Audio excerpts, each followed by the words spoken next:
The night the drums stopped beating. They say if the village drums ever go silent before midnight, someone is about to meet the spirits.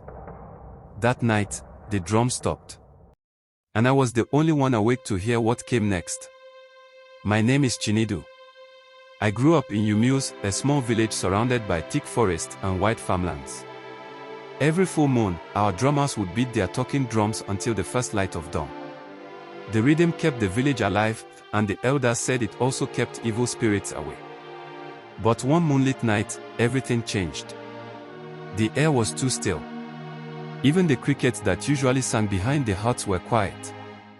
The moon hung low, large, and red like burning coal. Then suddenly, one drum stopped. The deep boom that usually echoed through the night went silent. A moment later, another stopped. Then another. Until only the smallest drum was left, tapping weakly, like the heartbeat of a dying man. I sat up in bed, listening.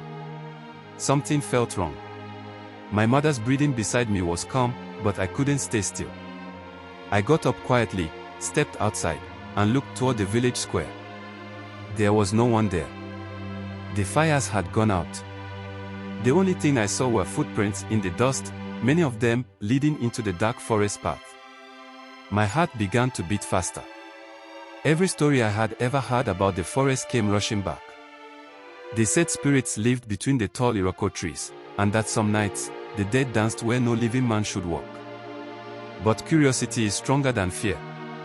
I took my father's lantern and followed the footprints. The forest swallowed me. The sound of the wind changed. I could hear my own heartbeat. Then I began to hear something else, a faint humming. It sounded like people singing softly in a language I didn't know. I moved closer, step by step, until the trees opened into a small clearing. There, I saw them. The village drummers, all kneeling in a circle. Their drums were turned upside down. None of them moved. In the center of the circle sat an old woman I had never seen before. Her hair was white and long, her skin dark and wrinkled like tree bark.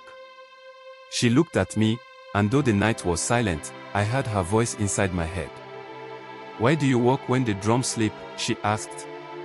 I wanted to speak, but my voice refused to come out. Her eyes were white like the moon, and they glowed faintly. The old woman leaned forward and whispered, "Tell your people, the forest wants silence." Before I could move, a wind rose suddenly. The lantern flame flickered and went out. When I opened my eyes again, she was gone.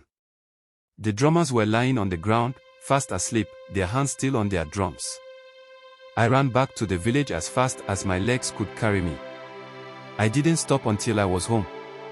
My mother found me trembling at the doorstep.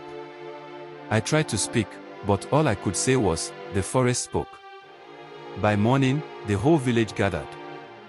The elders went to the forest, but they found nothing except the overturned drums and footprints that disappeared halfway through the path. They listened to my story in silence. Then the oldest among them said, "The forest spirits have spoken. We must not disturb them again." From that day, no drum was ever beaten again during a full moon. The villagers said it was respect for the forest, but the truth was fear. Now, every time the moon rises full and bright over Umueze, the village grows quiet. No singing. No dancing. Only silence.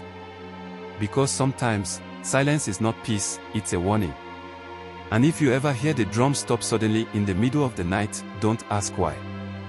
Just stay inside, close your eyes, and listen. The forest might be speaking again, and not everyone lives to tell the story.